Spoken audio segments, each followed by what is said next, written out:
আমাদের পিতা হচ্ছেন আদম আলাইহিস সালাম, যিনি বানর ছিলেন না, মানুষ ছিলেন। এক। আর 2 নাম্বার, আমরা এই দুনিয়াতে বিবর্তনবাদের মধ্য দিয়ে আসি নাই, সরাসরি জান্নাত থেকে আসছি। আল্লাহ পাক আদম আলাইহিস সালামকে জান্নাত থেকে দুনিয়াতে পাঠিয়েছে, জান্নাত থেকে সরাসরি দুনিয়াতে পাঠিয়েছে। বরং কোরআন এর উল্টা কথা বলেছে। কি কথা? কোরআন সূরা বাকারায় বলছে একটা জাতি ছিল, তার নাম বনু ইসরাইল। কি নাম?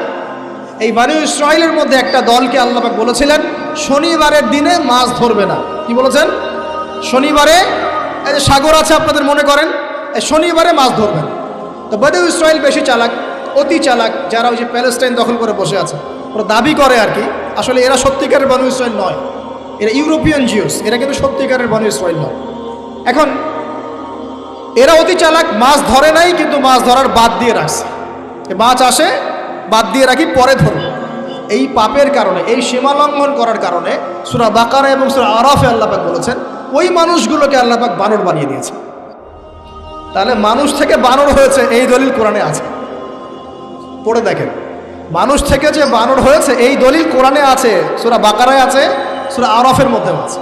শনিবারের সীমা লঙ্ঘন করার কারণে এই অপরাধ, এই পরিণতি আল্লাহ পাক কিছু মানুষকে দিয়েছে।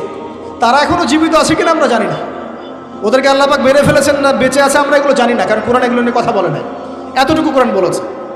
তবে এখনও কিন্তু বহু বাইরের মানুষ আকৃতির প্রাণীকে আল্লাহ পাক ভেতর থেকে বানর বানিয়ে দিচ্ছেন না। এটা নিয়ে একটা কথা বলতে চাই, সেটা হলো কিয়ামতের আগে আগে আরও কিছু মানুষকে আল্লাহ পাক কিন্তু শূকর এবং বানরে পরিণত করবে। এই হাদিসটা কি জানেন? হাদিসটা শুনে রাখেন, এটা আখিরুজ জামান বা কিয়ামতের আলামত সংক্রান্ত হাদিসগুলোর মধ্যে পাবেন। আল্লাহর রাসূল সাল্লাল্লাহু আলাইহি ওয়াসাল্লাম বলেছেন কিয়ামতের আগে আগে আমার উম্মতের মধ্যে, ভালো করে শোনেন, কিয়ামতের আগে আগে আমার উম্মতের মধ্যে একদল মানুষ বের হবে যারা মদ পানকে হালাল মনে করবে। কাকে? মদ পান করাকে হালাল মনে করবে। যারা বাদ্যযন্ত্র, গায়িকা, নায়িকা এগুলো নিয়ে নর্তকী নাচাবে রাতের বেলা, এগুলোকে হালাল মনে করবে। যারা অশ্লীলতা, বেহায়াপনাকে জায়েজ করে নিবে। ঠিক আছে, এরকম কয়েকটা পাপের কথা বলে নবীজি বলছেন একদিন সকালবেলা আল্লাহ পাক তাদেরকে ঘৃণিত বানরে পরিণত করবে। এটা হবে সামনে, কখন কিভাবে হবে আল্লাহ ভালো জানে। এবার আমি কনসেপ্টে চলে আসি। এই যে পৃথিবীতে নেমে আসলাম, তাহলে আমরা কোত্থেকে আসছি ভাই? আমরা কি পৃথিবীর অধিবাসী ছিলাম? আমরা জান্নাতে ছিলাম, ওখান থেকে আল্লাহ পাক পাঠিয়েছে। এবার পৃথিবীতে এসে আদম আলাইহিস সালামের যুগে খুব একটা দুর্ঘটনা ঘটে নাই, একটা ঘটেছে। কয়টা? একটা। ভাই হাবিলের কুরবানি কবুল হয়, কাবিলের অন্তর্দাহ হয়, জ্বালা হয়। কেন হাবিলেরটা কবুল হবে, কাবিলের কেন হচ্ছে না? এই হিংসার বশবর্তী হয়ে কাবিল হাবিলকে হত্যা করে ফেলে। হত্যা করে লাশটা দাফন করার পদ্ধতিও তার জানা ছিল না। আল্লাহ কাককে পাঠালেন, কাককে দেখে সে শিখল। প্রথম দুর্ঘটনা হচ্ছে হাবিল কাবিলের দুর্ঘটনা। বলে রাখি, আজকেও নিজের ভাইয়ের বেশে বহু কাবিল মুসলিম সমাজের মধ্যে ঘুরে বেড়ায়। নিজের ভাইয়ের লেবাসে, পোশাকে, সুরতেই বহু কাবিল এখনও কিন্তু মুসলিম সমাজে ঘুরে বেড়ায়। তো আমরা কাবিলদেরকে কাবিলের পরিণতি সম্পর্কে সচেতন করতে চাই। হাবিল বলেছিল তুমি যদি আমাকে মারতে আসো, আমি তোমাকে মারার জন্য হাত বাড়াবো না। হাবিল জান্নাতে যাবে আর কাবিল জাহান্নামে যাবে। কেন কাবিল জাহান্নামে যাবে? নবীজি বলেছেন পৃথিবীর প্রথম হত্যাকাণ্ড সংগঠিত করেছে কাবিল। এ কারণে পৃথিবীতে যত খুন হবে সমস্ত খুনের পাপের একটা অংশ কাবিলের আমল নামায় যোগ করা হয়। বলে নাউজুবিল্লাহ। একটা কথা মনে রাখবেন, সদকায়ে জারিয়া যেমন আছে, গুনাহে জারিয়াও আছে। একটা মদের দোকান দিয়েছেন, যত মানুষ মদ খাচ্ছে সমস্ত গুনার একটা অংশ আপনার কাঁধে আসছে। সিনেমা হল করেছেন, মানুষ সারাদিন নেকড়া ছবি দেখে, নগ্ন ছবি দেখে, যত মানুষ এখানে পাপ করবে সমস্ত পাপের একটা অংশ আপনার কাঁধে যাবে। আবার একটা মাদ্রাসা করেছেন, যত মানুষ এখানে দ্বীনি ইলম শিখবে এই নেকির একটা অংশ আপনি পাবেন। মরে গেলেও কবরে পাবেন। এটা আল্লাহ পাক আমাদের সবাইকে সদকায়ে জারিয়া করার তৌফিক দেন, গুনাহে জারিয়া থেকে বাঁচিয়ে রাখুন। খুব খেয়াল রাখবেন, আল্লাহ পাক আমাদের হেফাজত করুন বলি আমি। এবার ওই যুগ শেষ, নূহ আলাইহিস সালামের যুগ। এই যুগে আল্লাহর একই সুন্নাত, নূহ আলাইহিস সালাম 950 বছর দাওয়াত দিলেন, 40টা বা 80টা পরিবার ইসলাম কবুল করেছে, বাকিরা করেন। যারা করে নাই আল্লাহ পাক তাদেরকে ডুবিয়ে মারলেন, যারা করেছে আল্লাহ পাক উদ্ধার করলেন। সোজা কথা। আজকে সারা পৃথিবীতে যত মানুষ আমরা বেঁচে আছি না, আমরা কোনো না কোনোভাবে ওই 80 পরিবারের সদস্য।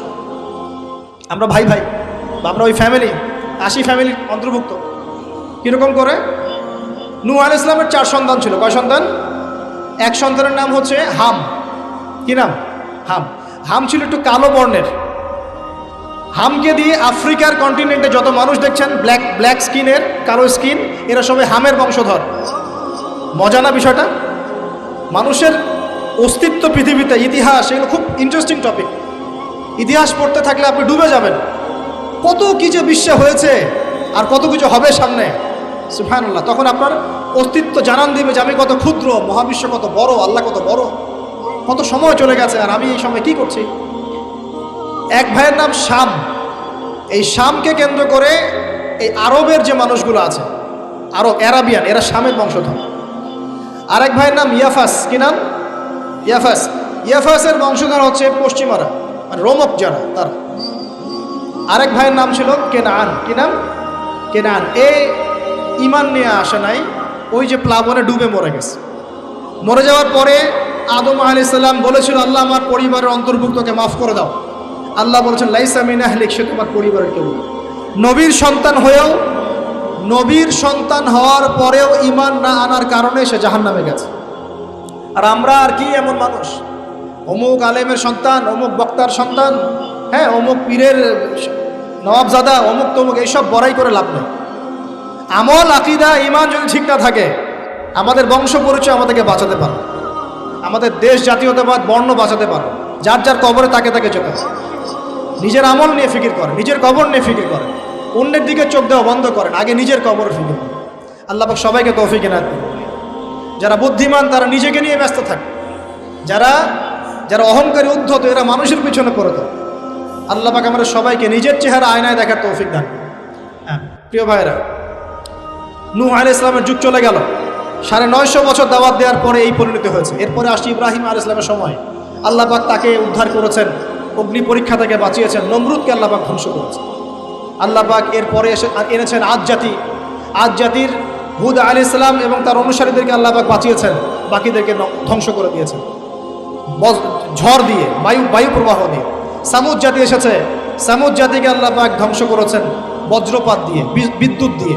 আর সালেহ আলাইহিস সালাম এবং তার অনুসারীদেরকে বাঁচিয়ে দিয়েছে। ফেরাউনের যুগ এসেছে, আল্লাহ পাক মূসা আলাইহিস সালাম এবং বনু ইসরাঈলকে বাঁচিয়েছেন, ফেরাউনকে ডুবিয়ে মেরেছেন লোহিত সাগর। ঈসা আলাইহিস সালামের যুগ আসছে, একই সুন্নাত। ঈসা আলাইহিস সালামকে আল্লাহ পাক শুধু রক্ষাই করেন নাই, নিজের কাছে উঠিয়ে নিয়েছেন। সুবহানাল্লাহ। তিনি আবারও আসবেন পৃথিবীতে ইনশাআল্লাহ। যতদিন না তিনি আসছেন এবং এই পৃথিবীতে 40 বছর রাজত্ব না করছেন, কিয়ামত হবে না ইনশাআল্লাহ। যতদিন পর্যন্ত ঈসা আলাইহিস সালাম আবার ব্যাক না করছেন এবং এই জেরুজালেম থেকে সারা বিশ্বে খিলাফা কায়েম না করছেন, 40 বছর শাসন না চালাচ্ছেন, কিয়ামতও হবে না ইনশাআল্লাহ। এটা সামনে অপেক্ষা করছে। এবং নবী সাল্লাল্লাহু আলাইহি ওয়াসাল্লামের যুগে আবু জাহেল, আবু লাহাব বা সাহেবাদেরকে আল্লাহ পাক ধ্বংস করেছেন, আল্লাহর নবী এবং সাহাবীদেরকে আল্লাহ পাক সম্মানিত করেছেন। আপনি কি পুরো হিস্ট্রির মধ্যে একটা সুন্নত দেখতে পাচ্ছেন, কমন সুন্নত? কি সুন্নত?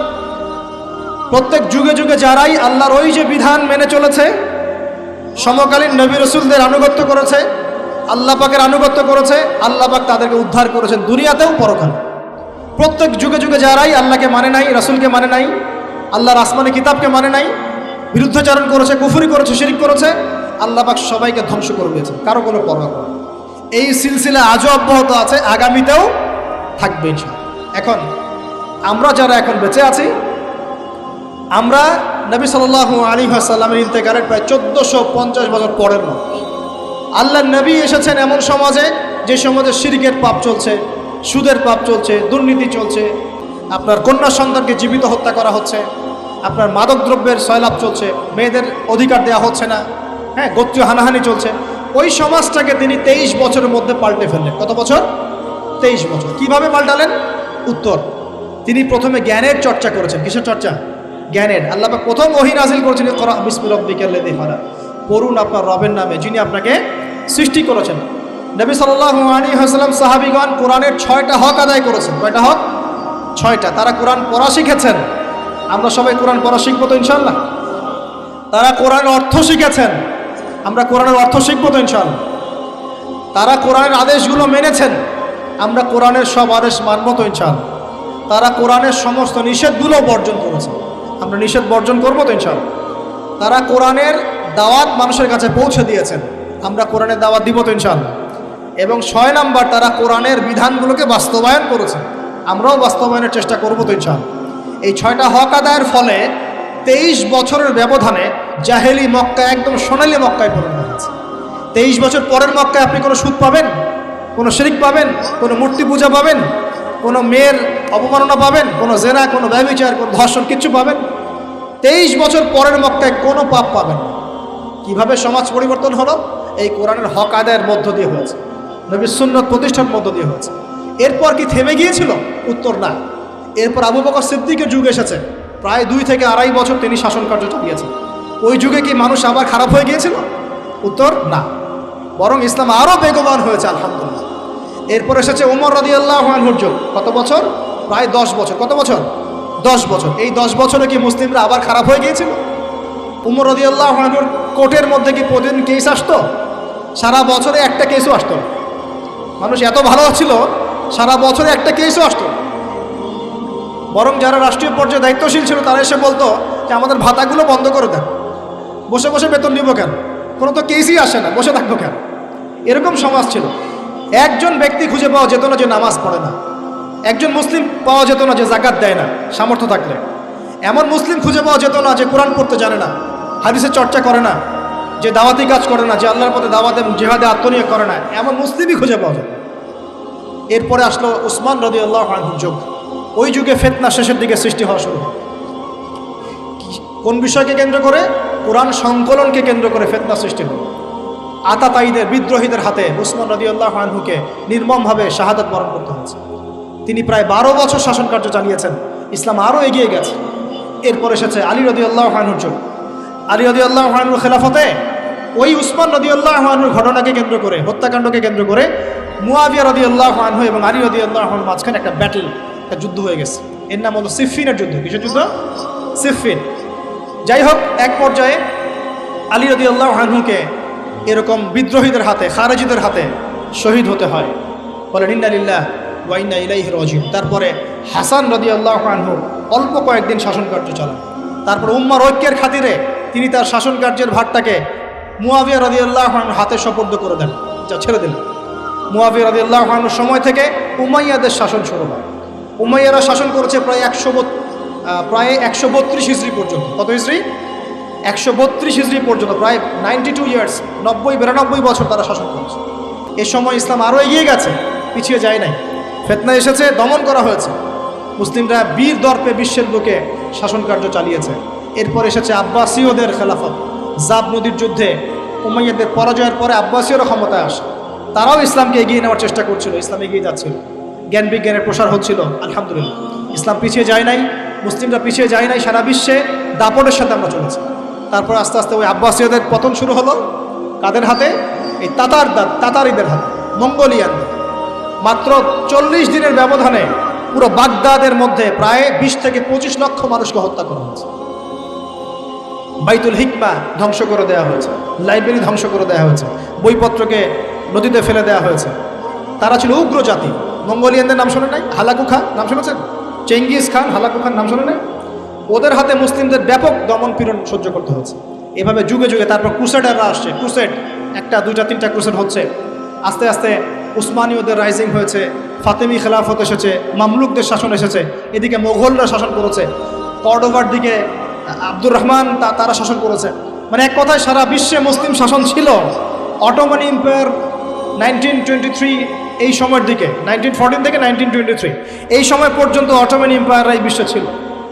তারপর প্রথম বিশ্বযুদ্ধে যখন তারা রাশিয়ার পক্ষ নেয়, এরপরে ব্রিটেন যখন জয়লাভ করে, এই সময় থেকে মুসলিমদের ডমিনেটেড হওয়ার সময়টা শুরু হয়েছে। তারপরে মুসলিমরা আস্তে আস্তে রাষ্ট্র ভাগ করে ফেলেছে। প্রত্যেক রাষ্ট্র টুকরা টুকরা হয়ে গেছে, ইউনিটি নষ্ট হয়ে গেছে, রাষ্ট্রের ভিতরে বিভিন্ন ফাসাদ তৈরি করে দেওয়া হয়েছে, মুসলিমদের ঐক্য ভেঙে গেছে, ইকোনমি দুর্বল হচ্ছে। সব মিলিয়ে আজকে মুসলিমদের আজকে এই অবস্থা হচ্ছে। আমাদের এখন যুবকরা চিনে না আল্লাহকে, নামাজ পড়তে মানুষ খুঁজে পাওয়া যাচ্ছে না, জাকাত দেওয়ার মানুষ পাওয়া যায় না। রমজান মাসে পার্ট টাইম রোজা রাখে, পার্ট টাইম তারাবি পড়ে, পার্ট টাইম জুমায় আসে, পার্ট টাইম ঈদে নামাজ পড়ে। প্রজন্ম আস্তে আস্তে এই জায়গায় চলে আসছে। আল্লাহকে চিনে না, রাসূলকে চিনে না, ইসলামের হিস্ট্রি জানে না, আমাদের শেকড় জানে না। এমনি এমনি হয়নি, লাস্ট 100 বছরে এই জায়গায় আমরা আসছি। লাস্ট 100 বছর হিস্ট্রি ভালো করে পড়ে দেখবেন, বলার সময় নাই এখানে। লাস্ট 100 বছর হিস্ট্রি পড়ে দেখবেন যে জায়গায় আমরা ছিলাম সেখান থেকে একদম তলানিতে নেমে চলে আসছি। এখন প্রশ্ন হচ্ছে, এই অবস্থায় কি চিরস্থায়ী থাকবো, নাকি এখান থেকে আমরা সামনে যাব? সামনে যে এমনি এমনি যাওয়া হবে না এটা নিশ্চিত। সামনে যাওয়ার জন্য কিছু কাজ এবং ক্রাইটেরিয়া মেনটেন করতে হবে।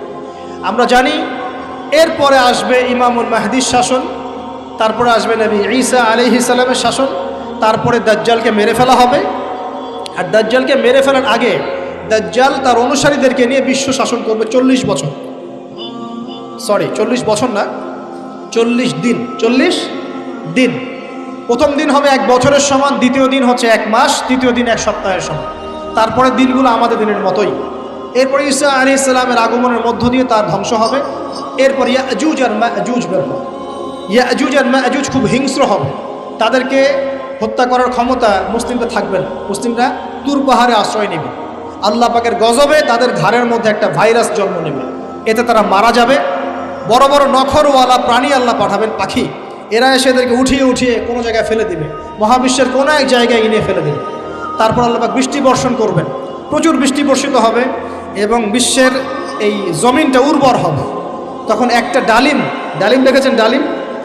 একটা ডালিম একটা পরিবার খাবে। একটা ডালিমের খোসার মধ্যে একটা পরিবার আশ্রয় নিতে পারবে। এত বড় বড় ফসল হবে। 40 বছর ঈসা আলাইহিস সালাম এই বিশ্বকে শাসন করবে ন্যায়ের ভিত্তিতে, আদালতের ভিত্তিতে। ঘাটে মহিষে 1 ঘাটে পানি খাবে, বাঘে মহিষে 1 ঘাটে পানি খাবে, কেউ কারো উপর জুলুম করবে না। এরপর তার বিয়ে শাদী হবে, সন্তান হবে এবং তার ইন্তেকালও হবে স্বাভাবিকভাবে, এবং তাকে দাফন করা হবে নবী মুহাম্মদ সাল্লাল্লাহু আলাইহি ওয়াসাল্লামের কবরের পাশে, রওজার পাশে। এরপরে মানুষ আবার খারাপ হওয়া শুরু করবে। এতটা খারাপ হবে যে মানুষ রাস্তার মোড়ে মোড়ে জেনা ব্যভিচারে লিপ্ত হবে, না কুকুর শেয়ালের মতো।